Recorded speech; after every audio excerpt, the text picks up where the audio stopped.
সুজনদা কিছু দিয়ে দিন এদিকে।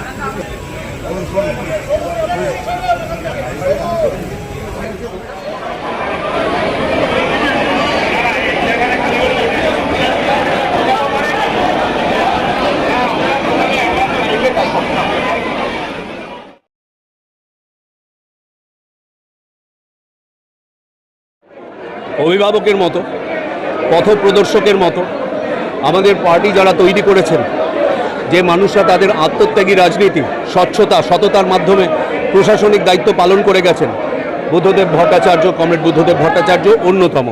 তার সঙ্গে তার সাংস্কৃতিক চর্চা, কবিতা লেখা, অনুবাদ, নিজস্ব লেখা, মৌলিক লেখা, সেগুলো আমাদের ইন্সপায়ার করে।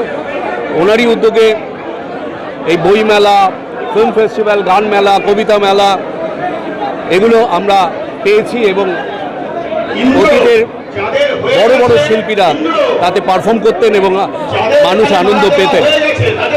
সাধারণ মানুষকে সমস্ত কাজের সঙ্গে, রাজনৈতিক কাজের সঙ্গে, সাংস্কৃতিক কাজের সঙ্গে কী করে যুক্ত করা যায় সেটা মাথায় রেখেই উনি ফিল্ম ফেস্টিভ্যাল, বইমেলা বা পরবর্তী সময়ে গান মেলা, কবিতা মেলাগুলো করেছিলেন এবং সাফল্যের সঙ্গে সেগুলো হয়েছে। আমি আজকের দিনে দাঁড়িয়ে শোকের সঙ্গে শপথ নেওয়ার দিন যে আমরা যারা রাজনৈতিক কর্মী, যে দলেই থাকি, আমরা মানুষকে কি করে একটা সৎ স্বচ্ছ প্রশাসন দিতে পারবো, এই চ্যালেঞ্জটা বুদ্ধদেব ভট্টাচার্য আমাদের কাছে ছুড়ে দিয়েছেন।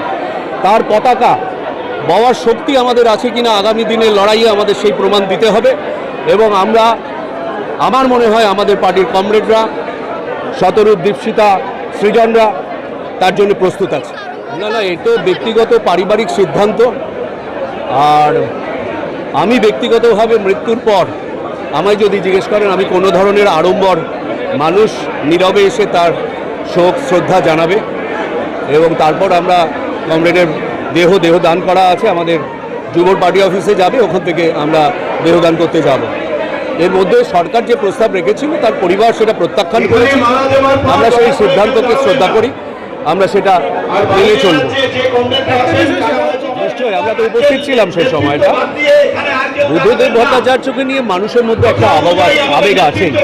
সাধারণ মানুষ, আমাদের সমর্থক কর্মী, আমাদের বিপরীতে যারা লড়াই করছেন, আপনারা দেখবেন দল মত নির্বিশেষে, রাজনৈতিক রং ভুলে গিয়ে মানুষ বুদ্ধদেব ভট্টাচার্যকে শ্রদ্ধা।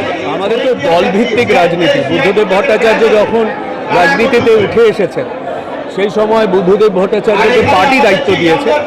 সেই সময় পার্টির আরও যারা নেতা ছিলেন, সেটা অনিল বিশ্বাসী হোক কিংবা দীনেশ মজুমদার, সুভাষ চক্রবর্তী, শ্যামল চক্রবর্তী, এরকম ওনার সমতুল বিমান বসু, অনেক নেতাই ছিলেন। আমাদের পার্টিতে কেউ বড় নেতা নয়, আমাদের পার্টিতে সবাই সমান। পার্টি যখন যাকে দায়িত্ব দেয় সেই দায়িত্ব সে স্বচ্ছতার সাথে, সততার সাথে পালন করতে পারছে কিনা সেটা পার্টি নজর রাখে।